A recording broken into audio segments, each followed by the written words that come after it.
Oke, kita kembali lagi masih dengan salam dan bahagia Bapak Ibu guru yang hebat dan seluruh manusia yang berkepentingan dalam dunia pendidikan. Nah, kali ini saya sama yang pertama laki-laki di sebelah sana itu adalah Pak Chandra. Itu seorang guru sekolah dasar dari SD Negeri Bangunrejo 1. Dan yang ini itu adalah Bu Linda Widianti.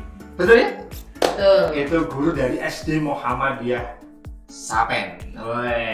Bapak Ibu dan seluruh pemirsa dari podcast Dinas Pendidikan Pemuda dan Olahraga tahu nggak siapa mereka?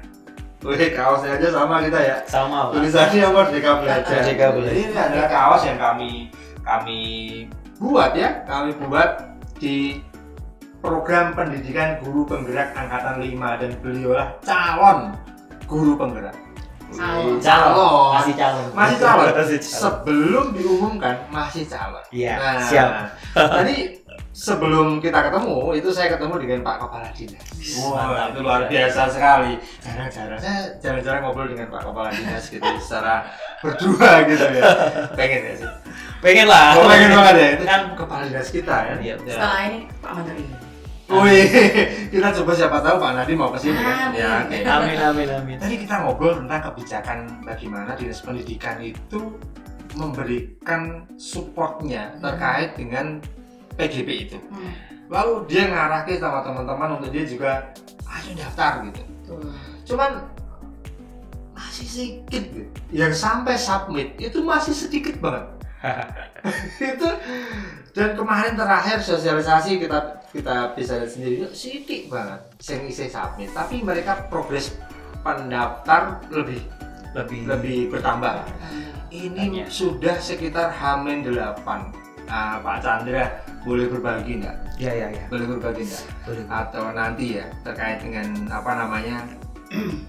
Bagaimana menjalaninya? Mungkin mereka awang-awangan. Awang-awangan itu bahasa Indonesianya Kan males mager. Nggak mau repot. Nggak mau sulit ya. Oh, nggak mau sulit. Berarti kamu mau sulit? Sulit tapi dapat manfaatnya. Nggak Luar masalah. biasa. Dan Bu Linda kan juga saya pengen dengar dari Bu Linda. Iya yo, daftarnya dan lolos. Nah, dari mereka berdua. Kita dari Bu Linda dulu lah ya. Ladies first. Even you are not ladies anymore. Oke, Bu Linda. Ada 3 seleksi ya Bu Linda. Benar Bisa sekali. diceritain nggak Bu Linda?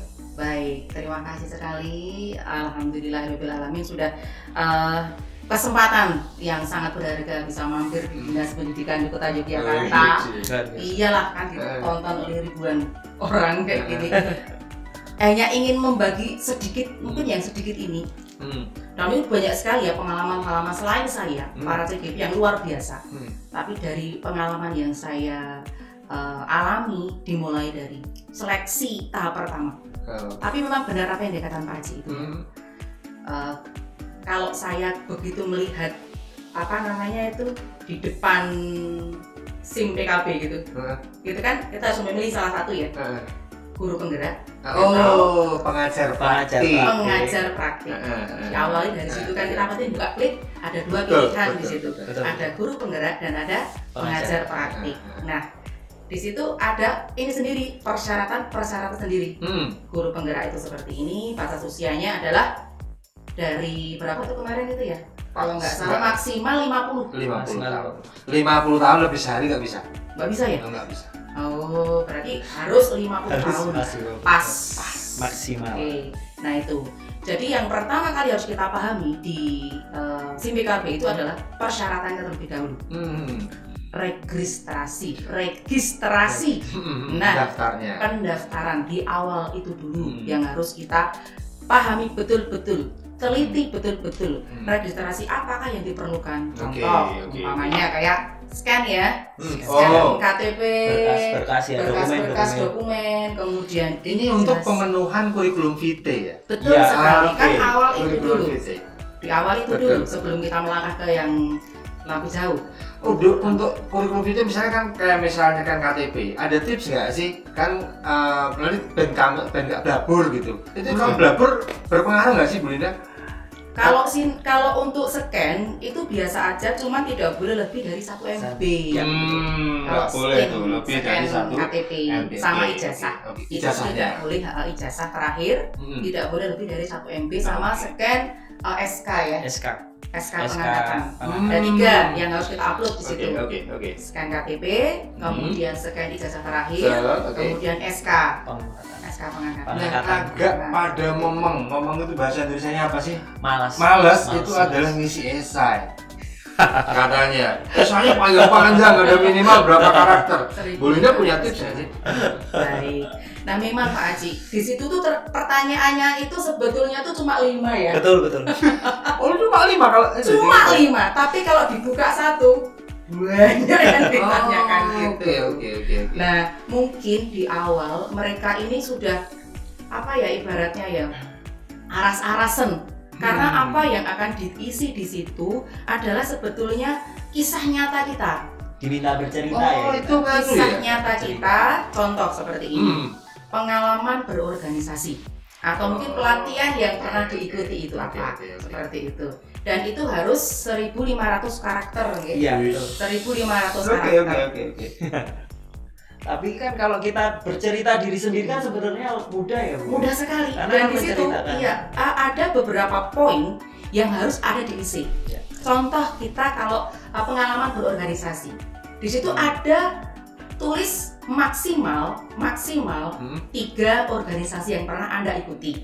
Nah, kalau maksimal kan berarti kan kita boleh 2. Gitu.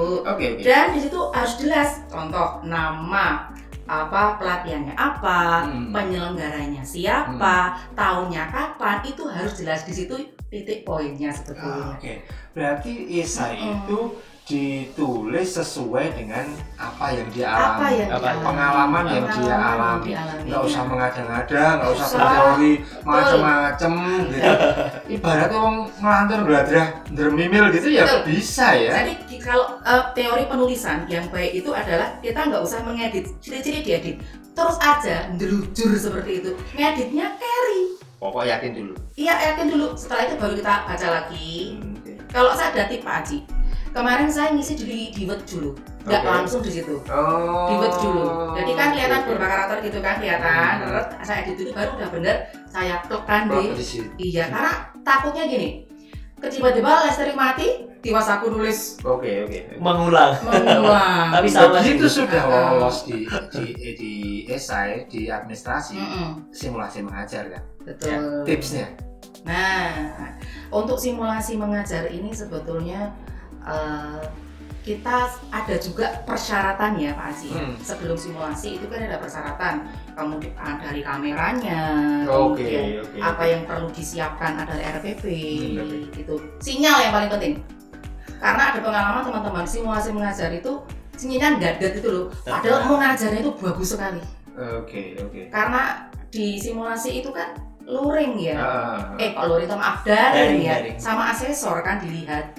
Gitu. Dan hanya asesor dan si calon pendaftar. Ya. Mas Andra, pas simulasi mengajar apa saja yang harus ada di RPP-nya itu?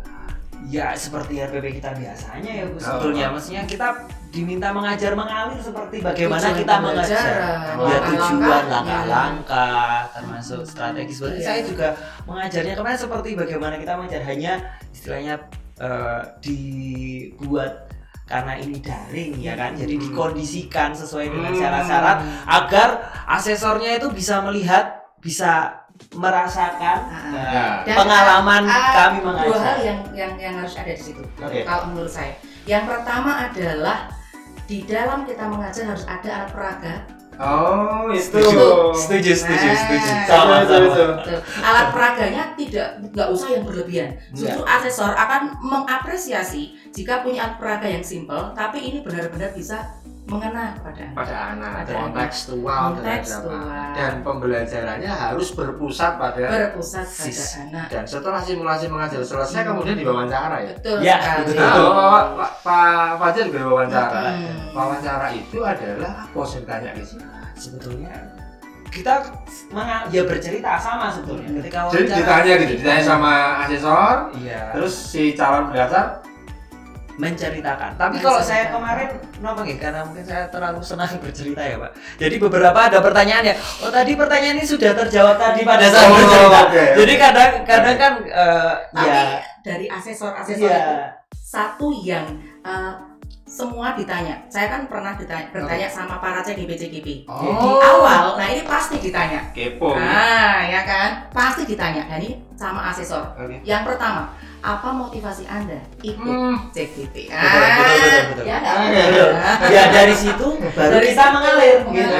Mengalir, menceritakan itu dan sebenarnya lebih ke beliau asesornya menanyakan hal-hal yang kita perjuangkan dalam proses. Nanti enggak sih kita menyampaikan saya adalah narasumber nasional atau apa gitu nggak sih? Tidak. Itu nanti akan ini ada istilahnya apa? Pancingan sendiri. Ada pemantik sendiri. Nggak perlu diceritakan apa yang tidak ditanyakan ya? Tidak perlu. Nah itu dia. Kuncinya di situ. Kita hanya menjawab apa yang asesor minta saja. Berarti yang dia tanyakan adalah apa yang ditulis di esai, Bang? Apa beberapa gitu ya? Ada beberapa asesor. Nah ini ada beberapa asesor yang mengulas kembali isi yang kita tuliskan. Tapi ada beberapa asesor. Dilala kebetulan saya bilang asesor langsung bilang saya tidak akan menanyakan isi yang sudah Anda tulis. Karena saya sudah tahu isinya. Saya akan menanyakan hal yang di luar itu. Karena beberapa berasumsi bahwa wawancara itu recall. Benar sekali. Jadi tidak selalu begitu. Tidak selalu. Bisa berbeda, Pak. Jujur, kemudian konsisten dengan apa yang diyakini. Ya, gitu. betul. Setelah keterima Pak Fajar ya. Pak Chandra. Pak Chandra menyingkir. Sorry ya, terbiasa Pak Chandra. Jadi ketika keterima itu mungkin teman-teman juga ngan sudah aduh ya ampun nanti menjalani 6 bulan masih mengajar, masih wali kelas. Saya dengar Pak Chandra masih ngurusi bendahara sekolah, keuangan, Pak. Piye gimana? Ya sebetulnya dalam menjalani ketika kita sudah memang betul yang disampaikan Bu Linda, memang dari awal proses seleksinya tuh untuk kita biar memantapkan diri menjalani proses. Ketika sudah menjalani, walaupun mungkin banyak yang bilang memang tugas, ya memang ada tugas untuk kita belajar. Tapi setelah kita jalani, justru banyak manfaat yang kita peroleh ya Bu ya. Oh gitu? Ya luar biasa Pak.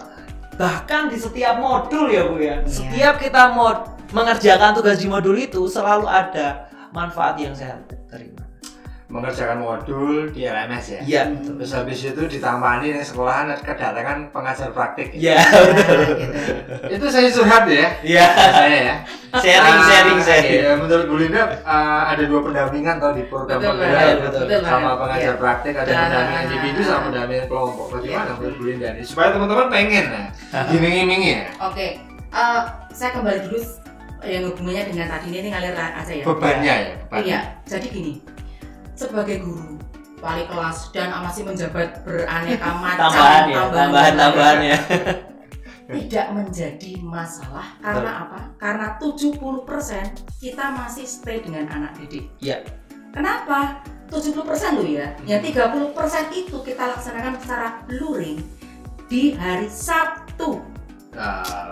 Sabtu di mana kota Jogja Sabtunya tidak ada KDM. Tidak ada KPM, betul. Jadi sama sekali tidak mengganggu aktivitas Bapak Ibu pengajar. Jadi kalau ada yang mengeluh, wah enggak ya iso aku bagi waktu. Apakah bisa saya bagi waktu antara CGP dengan mengajar? Sedangkan beban tugas saya itu banyak sekali. Pasti bisa. Karena sangat ringan kalau menurut saya itu bisa sekali, hanya 70% loh. Kita masih bisa mendampingi anak. Tapi tidak tercerabut dari ekosistem belajarnya. Tidak sama sekali. Justru mendukung. Justru malah mendukung sekali, Pak. Itu mendukung sekali dengan ini. Pembelajaran kita. Ya dari kita belajar di modul itu langsung kita praktek Pak. Banyak. Setiap modul langsung praktek. Langsung. Ada 10 modul. Betul, karena ada runtutannya mulai dari diri sendiri. Kemudian ada eksplorasi konsep, demonstrasi konseptual, kemudian elaborasi, terakhir aksi nyata. Wah itu pokoknya rugi kalau nggak ikut. Seperti kata Pak Budi tadi, Pak Budi nanti jika Bapak Ibu adalah guru yang wajib meningkatkan kompetensi, maka ya harus daftar guru penggerak. Betul sekali. Satu kalimat saja buat teman-teman yang nonton podcast ini, Bu Linda dan Pak Chandra. Satu kalimat saja ajak mereka mendaftar. Bu Linda dulu atau Pak Chandra dulu? Saya dulu. Oke, Bu Linda dulu. Guru penggerak, ikutilah guru penggerak. Kalau tidak ikut rugi 1000%. Wah, tenang. 1000. Bayar ya. 1000%. Pak Chandra. Mengikuti guru penggerak untuk menjadi guru yang sesungguhnya. Itu yang saya rasakan. Terima kasih sekali sudah hadir hari ini dan semoga nanti ada kabar baik, gembira di akhir Januari. Amin. Sawonnya hilang. Akhirnya menjadi guru penggerak di kota Yogyakarta. Apapun nanti jadinya, kepala sekolah lah atau tetap menjadi guru, Bapak Ibu tetap adalah guru. Gitu deh. Ya syukuri Bapak Ibu yang memang pengen, aku pengen jadi kepala sekolah, ini syarat wajib. Tapi bagi Bapak Ibu yang adalah guru, ini adalah kebutuhan. Kebutuhan. Ini nutrisi, bergizi. Iya. Sangat Pak. Daging semua Pak. Dagingnya aku berkualitas ya. Daging premium. Oke, mari daging dan mari mendaftar program pendidikan guru penggerak angkatan 9 dan 10. Ya, semangat teman-teman, terima kasih hadirnya hari ini. Terima kasih berkah selalu, salam sehat dan bahagia untuk semuanya. Assalamualaikum warahmatullahi wabarakatuh. Saya sampai berjumpa. Haji Susanto, pengajar praktek angkatan 5 Kota Yogyakarta. Seneng banget ikut guru penggerak. Betul sekali.